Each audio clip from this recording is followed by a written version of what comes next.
Good afternoon, students, and welcome to online lecture of Sharadhi More English School. So today I am going to teach you the last part of chapter number 7, sports and history. Okay. So we had already learned importance of sports, types of sports, indoor and outdoor games like and sports competitions. So today I am going to start from 7.3 globalization of sports. Okay. So in this chapter uh, we are going to learn about our sports. Okay, about our sports means how our sports is gone on global level, मतलब ये पूरी world की level, पूरी country की level पे कैसे पूछे sports. Okay, globalization of sports बस उन लोगों की लेवल कैसी कैसी इंक्रीज हुई, कैसी बढ़ी, मतलब ग्लोबल लेवल पर, मतलब पूरे वर्ल्ड के लेवल पर.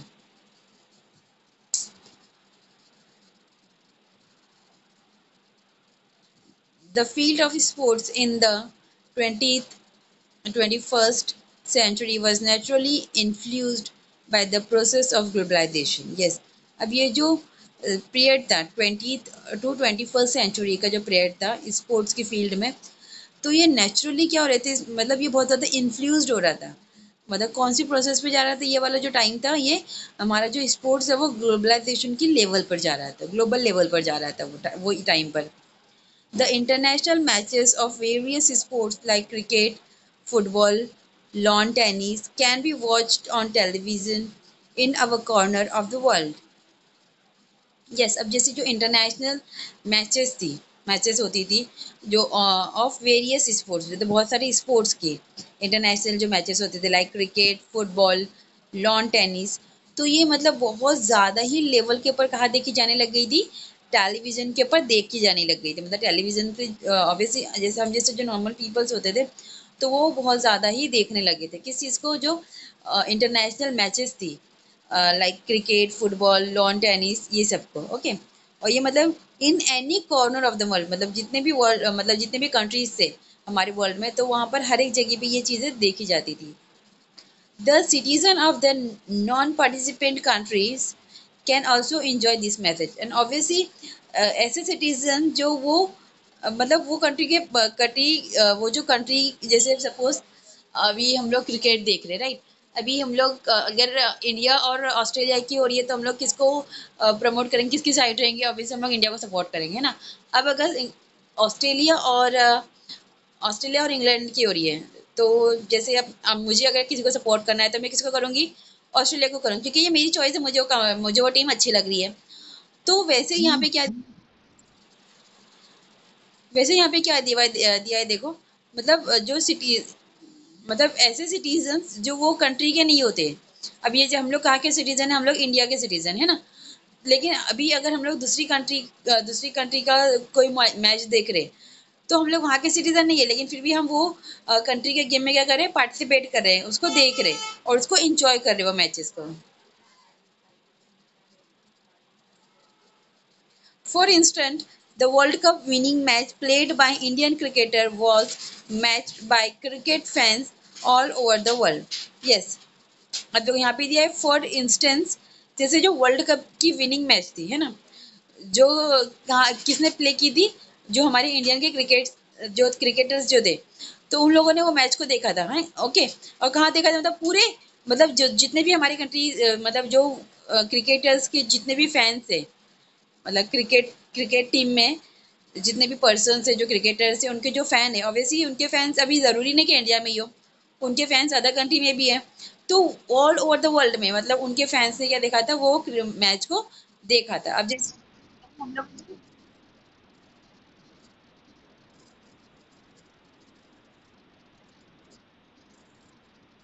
ऑब्वियसली हम लोग इंडिया से बिलोंग करते हैं, we are citizen of India, लेकिन ऐसे कुछ प्लेयर हुए क्रिकेट में जो हम लोग को बहुत ज़्यादा अच्छे लगते हैं ना, जिनकी बैटिंग या जिनकी बॉलिंग हम लोग को बहुत ज़्यादा पसंद आती है, तो हम लोग किसको प्रमोट, उन लोगों को प्रमोट करते हैं ना, उनको अप्रिशिएट करते हैं, उन लोगों को सपोर्ट करते हैं. तो वैसे ही मतलब वो जो मैच थी इंडिया की, मतलब जो इंडिया की वर्ल्ड कप मैच थी, जो इंडिया ने जीती थी, है ना, वर्ल्ड कप, तो अब उसके जो फैंस थे वो ऑल ओवर वर्ल्ड में थे, तो वो लोगों ने जहाँ भी थे वहाँ से वो मैच को उन्होंने देखा था. Sports fan sports fan scattered all over the world have significantly affected the entire structure of sports economy. Yes, obviously अब जो स्पोर्ट्स फैन है, जो स्पोर्ट मतलब जिन लोगों को स्पोर्ट्स पसंद है ना, जो स्पोर्ट्स फैन है तो वो कैसे ऑल ओवर द वर्ल्ड मतलब वो पूरे वर्ल्ड में क्या हो गए स्कैटर्ड हो गए है ना। और उसकी वजह से क्या हो रहा है, they have significant affected the entire structure. अब जो स्ट्रक्चर बना हुआ होता है स्पोर्ट्स इकोनॉमी का, उसके ऊपर भी क्या होता है, इसका एक सिग्निफिकेंट इफेक्ट पड़ता है, अफेक्ट पड़ता है। Fans watch the matches for entertainment. Industrial and commercial companies look at it as a good opportunity to advertise their wear. Yes.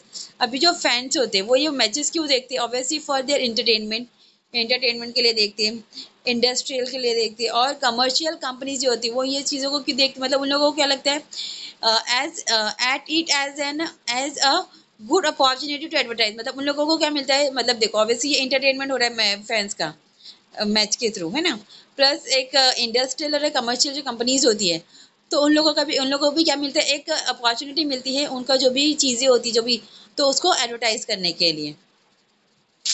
Retired sportsmen also have an opportunity to participate as commentator. Yes, अब जो retired sportsmen होते, जैसे जो retired cricketers हो गए या फिर retired जो भी स्पोर्ट्समैन हो गए, तो उन लोगों को भी क्या किस चीज़ में अपॉर्चुनिटी मिलती है, मतलब वो किस चीज़ में पार्टिसिपेट कर सकते हैं रिटायरमेंट के बाद, वो क्रिकेट के कमेंटेटर्स बन सकते हैं। उनको इस चीज़ में क्या मिलती है, अपॉर्चुनिटी मिलती है। Okay, now 7.4 game materials and toys. Okay, the means and equipment for the entertainment and education of children are called toys.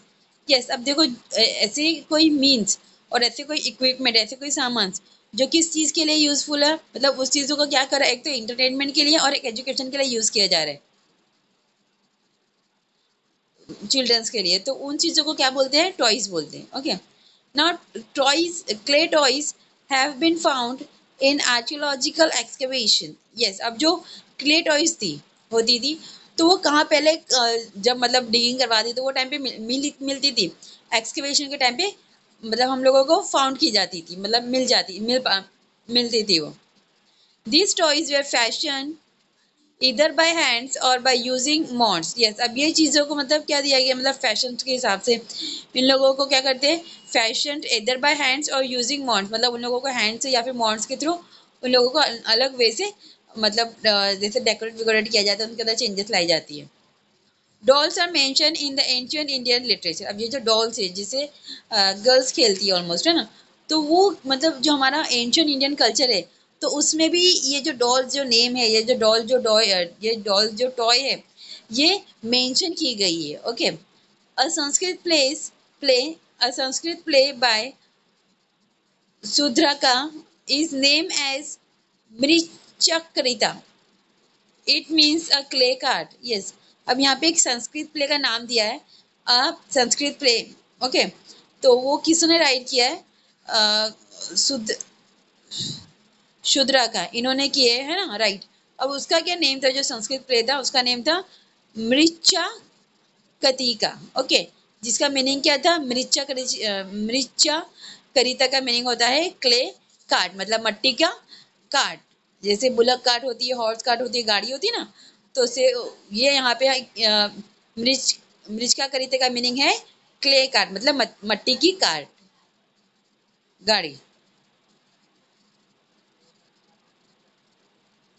Now do you know कत्त सरित Sagara has very interesting description of games and toys. Yes, अब ये जो name दिया हुआ है आपको, कत्तासा रिसागरा, है ना, तो हैज़ वेरी इंटरेस्टिंग डिस्क्रिप्शन, मतलब इसमें क्या दिया है, बहुत अच्छा डिस्क्रिप्शन दिया गया है गेम्स और टॉयज के बारे में। There are description of flying dolls. In fact उसके अंदर और किस चीज़ का डिस्क्रिप्शन दिया हुआ है, जो फ्लाइंग डॉल्स के बारे में हम लोग सुने हुए हैं, तो उसका भी बहुत अच्छा डिस्क्रिप्शन दिया हुआ है इसके अंदर। It mention that and pressing अ की सम डॉल्स यूज टू फ्लाई। मतलब देखो, जो फ्लाइंग डॉल्स होती है तो वो कैसे मेंशन की गई है, मतलब एक कोई बटन होता था या एक की होती थी, जब उसको प्रेस करते थे वो, तो वो डॉल क्या होती थी, स्काई में फ्लाई करने लग जाती थी। And some use to dance and some use to make sound. Yes, अब उसमें से कुछ जो डॉल्स होती थी वो साउंड निकालती थी और कुछ जो होती थी वो डांस करती थी वाइल फ्लाइंग, मतलब फ्लाइंग करने के साथ साथ। Okay, now here this is activity that you have to do by your own. Let us find out. In India there are regional tradition of making dolls. ये सब हमारे बहुत सारे क्या है, रीजनल ट्रेडिशन है। किस चीज के? मेकिंग डॉल्स के। Okay, so the wooden dolls made in Maharashtra were known as Thakki. जैसे कि जो वुडन डॉल्स होती है ना, वो कहाँ पे मेड की जाती है, कहाँ पे उसको प्रोड्यूस किया जाता है? महाराष्ट्र में, और उसे बोला जाता है ठाकी।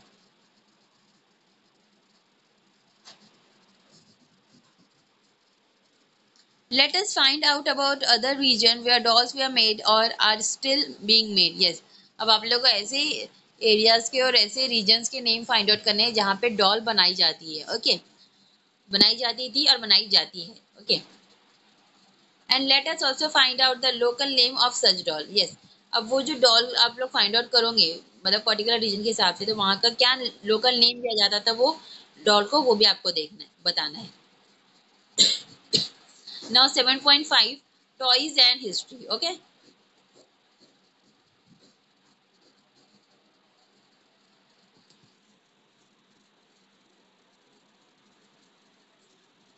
Toys can throw light on history and technological development. Yes, अब ये जो टॉयज है ना, तो ये हम लोगों को क्या दिखा रहे हैं? ये हिस्ट्री बता रहे हैं। ओके, मतलब थ्रो लाइट, मतलब ये क्या कर रहे हैं जो टॉयज है वो, ऑब्वियसली टॉयज के थ्रू हम लोग को क्या पता चली? एक तरह की हिस्ट्री पता चल रही है और एक तरह का क्या हो गया, टेक्नोलॉजिकल डेवलपमेंट दिखाई दे रहा है। We can also get a glimpse of religious cultural tradition through them. Obviously हम लोगों को टॉयज के थ्रू जो रिलीजियस और जो ट्रेडिशनल वे है हमारी कंट्री का, वो भी दिख रहा है।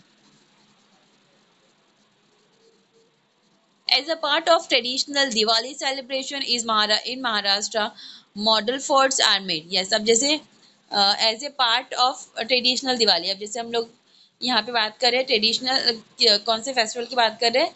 दिवाली के। तो दिवाली जब सेलिब्रेट की जाती है महाराष्ट्र में, तो वो क्या बनाते हैं, मतलब एज ए ट्रेडिशन वो लोग क्या बनाते हैं? मॉडल बनाते हैं फोर्ट्स के, किले के में। Okay, clay images of Chhatrapati Shivaji Maharaj and his soldier and also people and animals are placed in this model forts. Yes, अब वो जो दिवाली के टाइम पे जो फोर्ट्स बनाते थे, मॉडल फोर्ट्स बनाते थे पीपल्स, तो वो क्या करते थे? वो लोग साथ ही में क्या बनाते थे? क्ले से इमेजेस बनाते थे। जैसे छत्रपति शिवाजी महाराज की इमेज बनाते थे और उनके साथ जो उनके सोल्जर्स थे, उनके जो फ्रेंड्स थे, तो उन लोगों की भी क्या बनाते थे? वो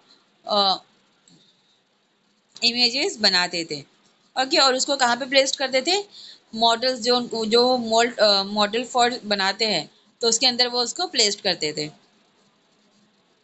this tradition keeps the memory alive of the important role of forts in the history of Maharashtra.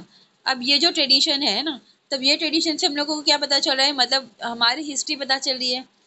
मतलब इससे क्या हो रही है? हमारी जो हिस्ट्री, हमारी जो हमारी प्रीवियस टाइम की जो चीज़ें हैं वो हम लोग को वापस से हमारी माइंड में आ रही है। वी मेमोरी अलाइव, हम लोग की मेमोरी क्या हो रही है? अलाइव हो रही है और हम लोग को पीछे पीछे से दिखाई जा रही है।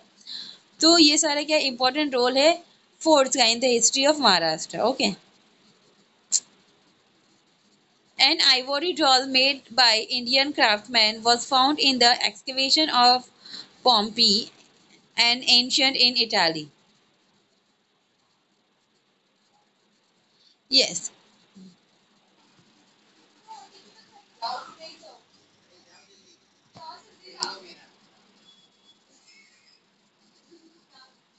यस, अब देखो यहाँ पे क्या दिया हुआ? An ivory doll made by Indian craft, मतलब देखो जो इंडियन क्राफ्टमैन है, तो वो लोगों ने क्या बनाए थे? आइवरी डॉल बनाए थे। ओके, तो जहाँ जो कहाँ पे जहाँ कहाँ पर मिली थी ये?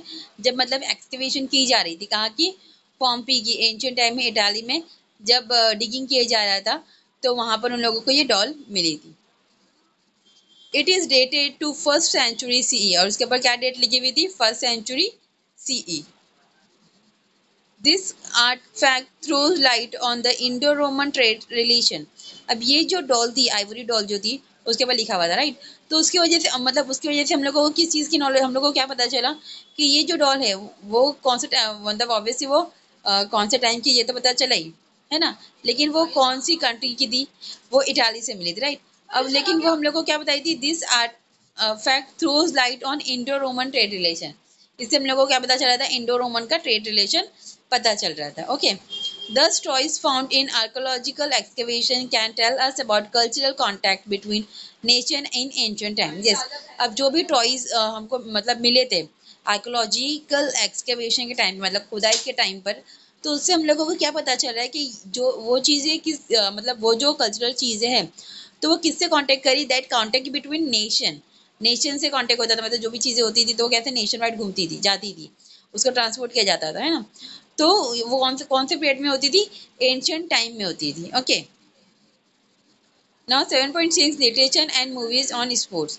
अब देखो आप लोग को पता है ऐसी बहुत सारी मूवीज है और जो कि किसके किसके ऊपर बनी है, स्पोर्ट्स के ऊपर बनी है। जैसे रिसेंटली आमिर खान ने मूवी बनाए थे,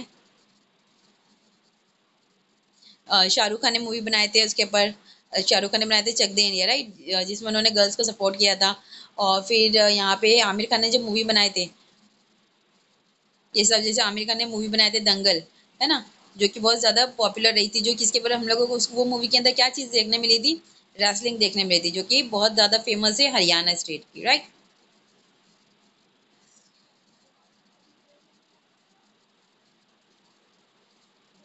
Publishing of books and encyclopedias of sports is a newly developing enterprise। yes, अब जैसे जो बुक्स होती थी, जैसे नॉर्मल जो बुक्स होती थी उसको पब्लिश करना अलग बात है, लेकिन ऐसी बुक मतलब जिसके अंदर किस चीज़ की इंफॉर्मेशन हो स्पोर्ट्स के बारे में, और इंसाइक्लोपीडियाज जो कि हमको स्पोर्ट्स के बारे में बता रहा है, तो वो टाइम में क्या हो रहा था, ये दो चीज़ें थी जो कि जिसमें जिसके जिसके थ्रू क्या हो रहा था, मतलब स्पोर्ट्स का डेवलपमेंट हो रहा था। Okay, developing enterprise.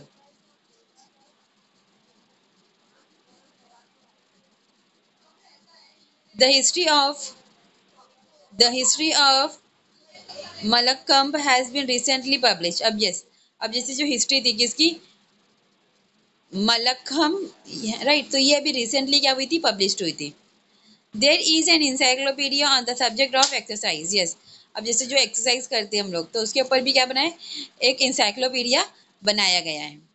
Some years ago there was a sports magazine name Satkar. Yes, अभी कुछ साल पहले क्या बना था, एक मैगजीन बना था जिसका नेम क्या, सत्कार दिया गया था।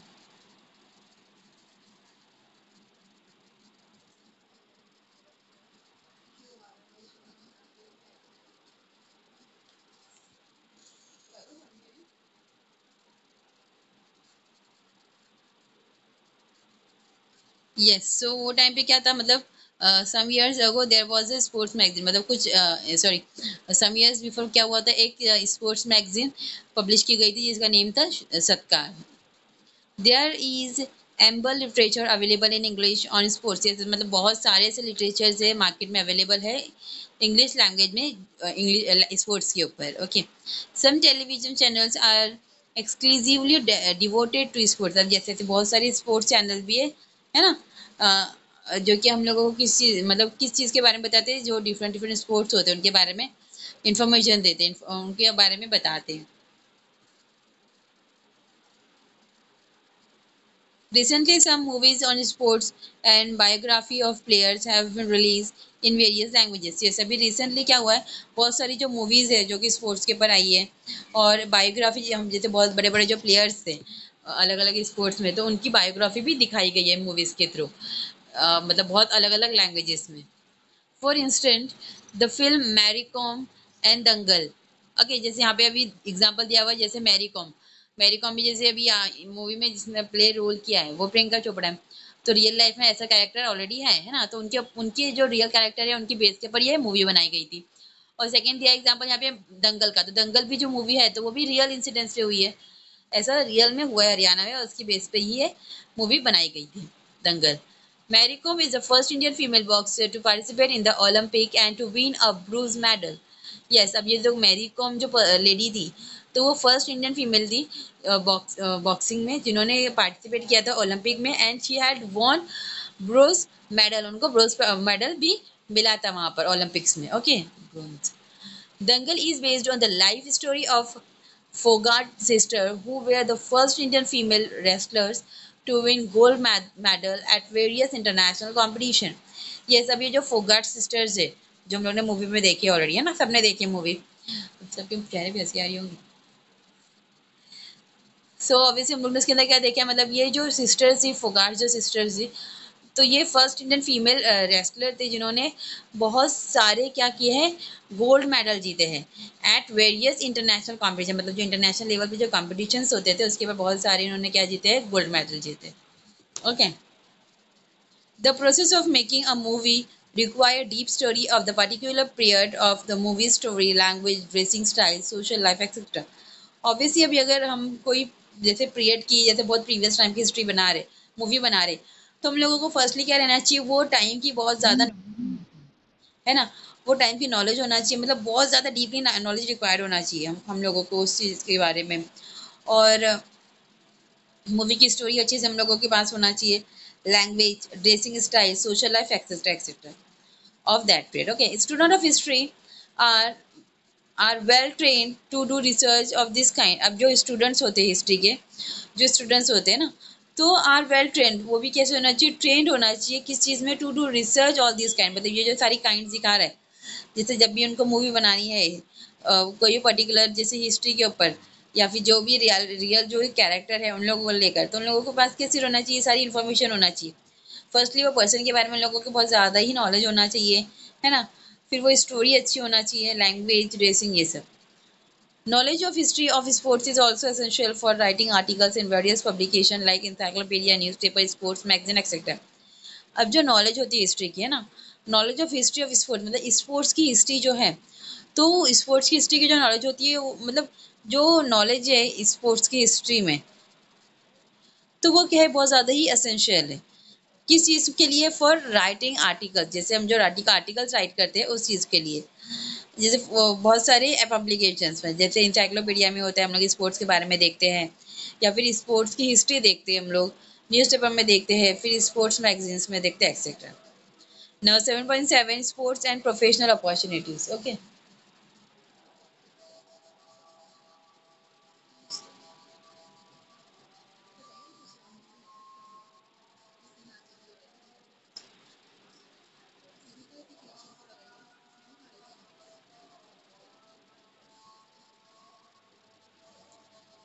although sports and history appears to be distant as subject, there is a close tie between them. Yes, अब देखो जैसे स्पोर्ट्स और हिस्ट्री है ना, ये कैसे है, एक डिस्टेंस पर है, मतलब ये इनका ये जो सब्जेक्ट है कैसे डिस्टेंस पे है, लेकिन ये कहीं ना कहीं पे क्या, ये दोनों एक दूसरे से मिले हुए हैं। Students of history can find many opportunities in the field of sports journalism. Yes, अब जो स्टूडेंट्स होते हैं जो हिस्ट्री से बिलोंग कर रहे हैं, तो उन लोगों को बहुत ज़्यादा अपॉर्चुनिटीज़ मिलती है, कौन सी फील्ड में, स्पोर्ट्स जर्नलिज्म में इनको बहुत ज़्यादा ही अपॉर्चुनिटीज़ दी जाती हैं। One need to resort to history in order to write articles, review about sports event like Olympic or Asiad or international and national matches.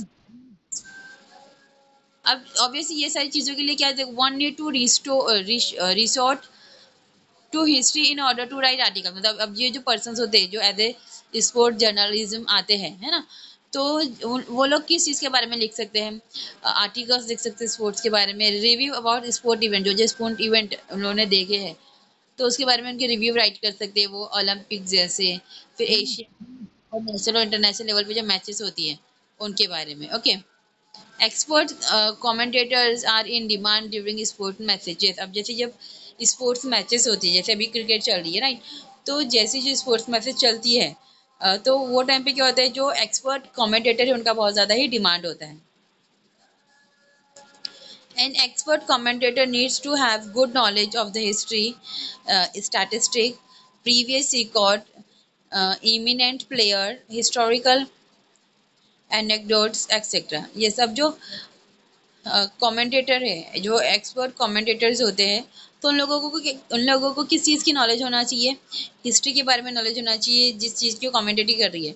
Suppose अगर वो कोई क्रिकेट मैच की या कोई फूड मैच की कमेंटेटरी कर रहे हैं, तो लोगों को उसकी हिस्ट्री पता होना चाहिए, उसकी स्टैटिस्टिक पता होना चाहिए, उसके हिस्टोरिकल एनेक्डोट्स पता होना चाहिए, उनका प्रीवियस रिकॉर्ड पता होना चाहिए, प्लेयर्स के बारे में उनके पास इन्फॉर्मेशन होना चाहिए अच्छी खासी। Okay, and that all thing are related to the concern game, मतलब ऑब्वियसली ये सारी चीज़ें किससे बिलोंग होना चाहिए, मतलब ऑब्वियसली गेम्स के रिलेटेड ही होना चाहिए। Knowledge of history is useful for them. Matches Matches of various sports like cricket, football, kabaddi, chess, etc. are shown live on television on various channels. Yes, अब ये जो मैचेस होती है like sports, मतलब जो मैचेस होती है sports में like cricket, football, kabaddi, chess etcetera, बहुत सारे ऐसे मैचेस होती है, तो हम लोगों को टीवी पे कैसे लाइव दिखाई जाती है ना, डिफरेंट डिफरेंट चैनल्स के ऊपर वो उनका लाइव टेलीकास्ट होता है। The role of professional who track and keep the record of this telecast from various channel has become very important now. Yes, अब ये जो प्रोफेशनल होते हैं, जो प्रोफेशनलिस्ट होते हैं, जो क्या करते हैं, मतलब ये रिकॉर्ड मेंटेन करते हैं, मतलब जो जो जैसे जो जो लाइव मैचेस होती है तो उसका रिकॉर्ड मेंटेन करते हैं, टेलीकास्ट करते हैं उसको अपने चैनल्स, दूसरे दूसरे चैनल्स के, तो वो क्या है, बहुत ज़्यादा ही इम्पोर्टेंट है। The sports channel continue telecasting round the clock.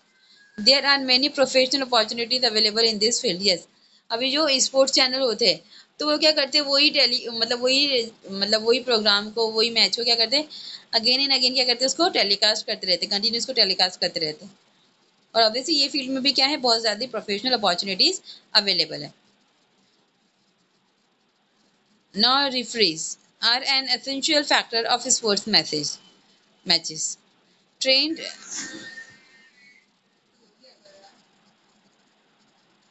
yes, so a referee, ये सो जो रेफरी होते हैं ना, तो वो भी क्या है, बहुत ज़्यादा ही एसेंशियल्स है किस चीज़ में, स्पोर्ट्स मैसेज में। आप लोगों ने देखे जो मतलब क्या करते हैं, इंस्ट्रक्शन देते हैं, जैसे मेनली हम लोग जब रेसलिंग देखते हैं, बॉक्सिंग देखते हैं, WWE देखते हैं, तो उसके अंदर होता है ना एक बंदा देखो बीच में खड़ा रहता है, वो इंस्ट्रक्शन देता है, तो उसको रेफरी बोलते हैं। तो उन लोगों की बहुत ज़रूरत होती है मैचेस में, स्पोर्ट्स मैसेज में। Train referee are required to pass qualifying examination. अब जो ट्रेन रेफरीज होते हैं तो उन लोगों के लिए क्या रिक्वायरमेंट होती है, मतलब ऑब्वियसली उनके कोई एग्जाम होता है, तो उन लोगों को वो मतलब एग्जाम क्या होता है, पास करना होता है। Qualified referee can work at district, state, national और इंटरनेशनल लेवल। अब जो अच्छे खासे क्वालिफाइड रेफरीज होते हैं तो वो लोग कहाँ पे वर्क करते हैं, at district level, national level और इंटरनेशनल लेवल पे लोग वर्क करते हैं। Government and private sector are trying to promote sports. जैसे ऑब्वियसली गवर्नमेंट और जो प्राइवेट सेक्टर्स होते हैं तो अभी क्या ट्राई करते हैं, वो स्पोर्ट्स को प्रमोट करने की कोशिश में लगे हुए रहते हैं, मतलब उसको उस चीज़ों को ट्राई करते रहते हैं। There are scholarships offered to sportsmen. They are reserved seats for them in the government and private establishment. Yes, अभी देखो उन लोगों को, obviously उन लोगों को मतलब इम्पोर्टेंस देने के लिए, उन लोगों को प्रमोट करने के लिए क्या करती है जो गवर्नमेंट है, उन लोगों ने क्या दिए, स्कॉलरशिप्स दिए। गवर्नमेंट ने क्या किए, स्कॉलरशिप ऑफर्ड किए स्पोर्ट्स पर्सनस को, राइट। और प्लस उन लोगों के लिए कुछ सीट्स जो होती है वो गवर्नमेंट में रिजर्व रखी जाती है। ओके, गवर्नमेंट में भी और जो प्राइवेट इस्टेब्लिशमेंट होते हैं उसमें भी। Now here, do you know? Balje Pandit was the first Indian cricketer to pioneer cricket commentary. Yes, अब देखो ये जो बालजे पंडित है, ये फर्स्ट इंडियन क्रिकेटर है जो कि ये पॉइनियर, मतलब ये स्टार्ट, मतलब फर्स्ट पर्सन है जो क्या, जिन्होंने क्या की थी, इंडियन क्रिकेट की कमेंटेटरी की थी। Okay, people use to listen very eagerly to this broadcast from Akashvani. Yes, मतलब ऑब्वियसली वो टाइम पे जो पीपल्स है वो बहुत ही ज़्यादा ईगरली, मतलब बहुत ही ज़्यादा चाहत के साथ और उसके साथ इनकी जो कमेंटेटरी थी उसको सुनते थे। वो भी कैसे, आकाशवाणी के पर। पहले कैसी होती थी, मैचेस तो होती थी लेकिन जब टीवी नहीं थी तो वो ब्रॉडकास्ट किया जाता था और उसको मतलब उसके ऊपर सुना जाता था, रेडियो के ऊपर, एफएम के ऊपर। His studied commentaries were full of information about the history of the playground, career history of the players, anecdotes about the games, and established record of the game. Yes, अब वो जो ये मतलब अब ये जब कमेंटेटरी करते थे तो इनके पास क्या होता था, इनके पास बहुत ज़्यादा ही, मतलब ये बहुत ज़्यादा ही स्टेडियस पर्सन थे। ओके, मतलब बहुत ज़्यादा पढ़ाकू बच्चे थे, ऐसा समझो उनके टाइम में। तो इनके पास बहुत ज़्यादा ही नॉलेज थी कमेंटेटरीज की, और प्लस उनके पास किस चीज़ की इन्फॉर्मेशन थी, हिस्ट्री, जो प्लेग्राउंड की हिस्ट्री की इनके पास बहुत ज़्यादा इन्फॉर्मेशन थी। करियर हिस्ट्री, जो प्लेयर्स की जो करियर हिस्ट्री, मतलब वो लोग जैसे प्लेयर बनाए, अभी जैसे हम लोग नरेंद्र सिंह, सॉरी, धोनी की बात करें तो धोनी कैसे प्लेयर बनाए, कैसे इतना फेमस प्लेयर बना है, कैसे वो कैप्टन बना है, तो उसकी भी एक हिस्ट्री है, करियर हिस्ट्री है, तो उसकी उनके पास बहुत ज़्यादा इन्फॉर्मेशन होती थी, मतलब जो प्लेयर्स है एट अ टाइम उनकी। And next, anecdotes about the game, game के एनेक्डोट्स उनको बहुत अच्छे से बताते। And the last one, establishment record of the game, मतलब वो जो गेम की कमेंट्री कर रहे थे वो कैसे इस्टेब्लिश होता है, कैसे स्टार्ट हुआ था हमारी कंट्री में। Okay, his commentary is used to be entertaining because of this industry historical details. Obviously वो जो उनकी जो कमेंटेटरीज थी, है ना, तो वो ज़्यादा इंटरटेनिंग की होती थी, क्योंकि वो किस तरीके से बताते थे, हिस्टोरिकल डिटेल्स के साथ बताते थे। इसी वजह से उनकी कमेंटेटरीज बहुत सारी फेमस हुई थी। Okay, so here the explanation of this chapter is totally complete.